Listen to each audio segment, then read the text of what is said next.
There are 4 things that I love in my life: my dog, my husband, pizza, and the ocean. But one other thing that I'm very passionate about, and I really care about, is how fish might impact us, our future, and our planet. I was born and raised in Italy in a small fishing village, and I clearly remember with my dad going to the local fish market. We would look at the fish, the different colors, the possible recipes.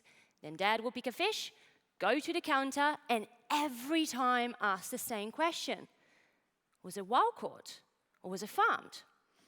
If it was wild caught, he would buy it straight away, no matter the price. But if it was farmed, no deal. We will go home and Mum will cook pasta for dinner. Still delicious, but definitely not fish.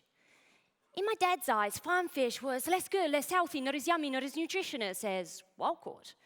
Fast forward to now, 20-odd years later, and all I have to do is turn on Netflix and watch a whatever food documentary, and I hear his mentality over and over again. My dad will now be 84, and I don't blame him. But in a lifetime, he also witnessed the decline of the marine life in the Mediterranean Sea. Where I'm from, in only one generation, we lost more than 40% of the marine mammals, and more than 35% of the fish are gone. But if I could speak with him right now, today, I wish I could tell him that actually we can revert history and things are doing better. That we can still catch fish from the ocean without depleting it. We just need to be fishing sustainably. And we will feed the planet by farming aquatic animals.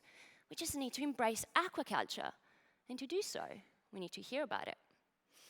But when we think about farming, right, we've been farming terrestrial animals for centuries. We know how to look after them. We know the physiology. We understand, see, hear the sign of discomfort.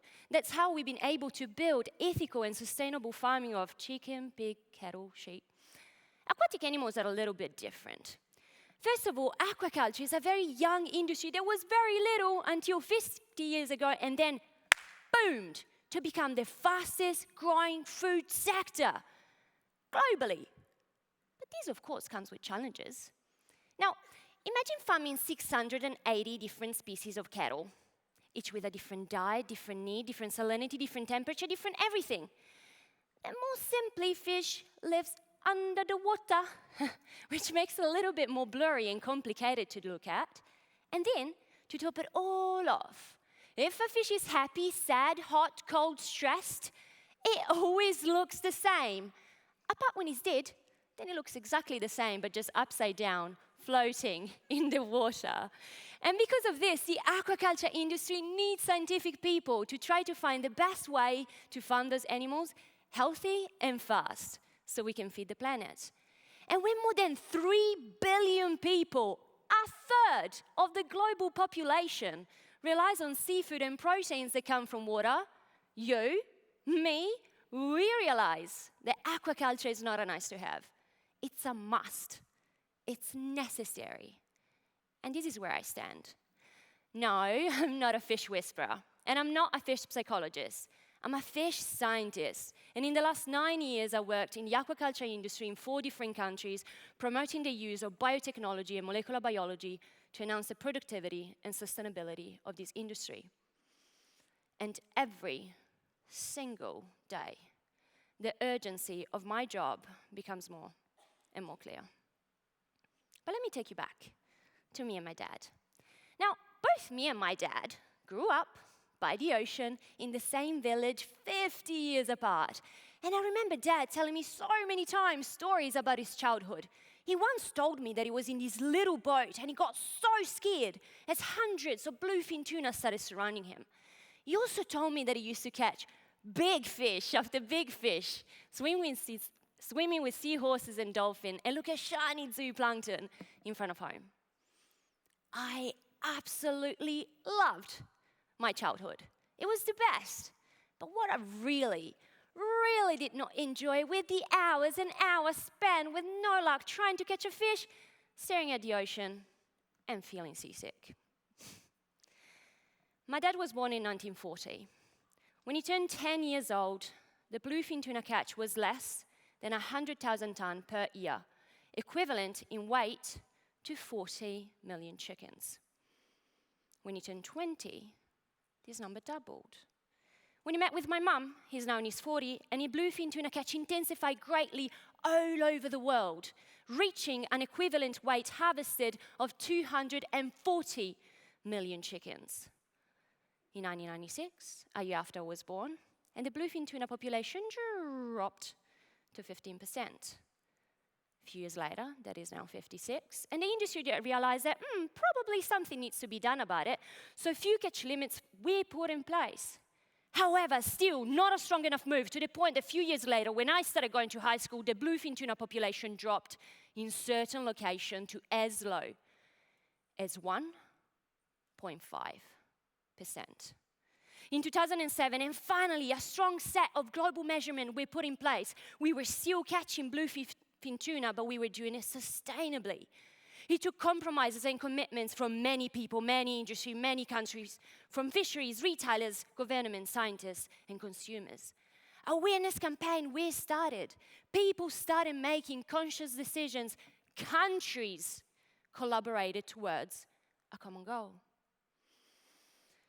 In 2017, my dad passed away at the age of 77. The same year, the eastern bluefin tuna was finally classified as no longer overfished. And since then, the population is growing with a continuous upwards trend. It worked. In my dad's lifetime, this species got decimated. But by giving it a chance to recover, it did. Now, the bluefin tuna is like the panda of the terrestrial animals. People know about it, potentially think about it, but it's just one species out of the thousands that are either at risk or at the edge of being overexploited.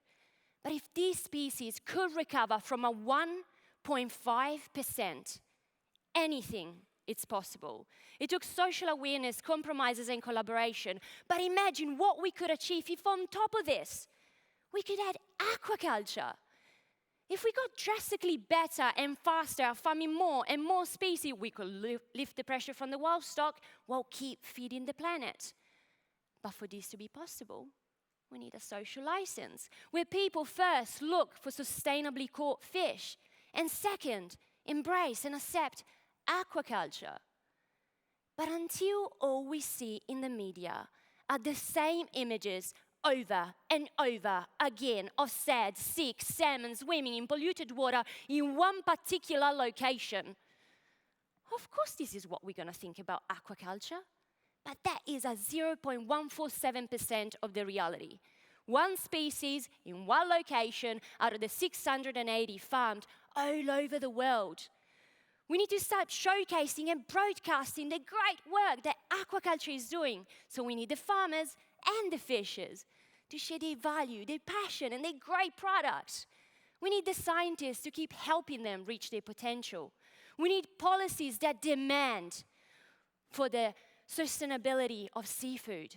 And we need you, the consumers, to understand your responsibilities. And like my dad, every time that you buy seafood, ask the same question. Was it wild caught or was it farmed? And either way, just choose certified sustainable. And for me, well, as an emerging researcher, I don't want to research for the sake of research, but I want to lead programs and projects that aim at bridging between the community, the scientists, and the science. Because if we work together, if we collaborate, if we share our passion, our concerns, and our research, we can feed this, the next, and the future generations while reflourishing our oceans. Thank you.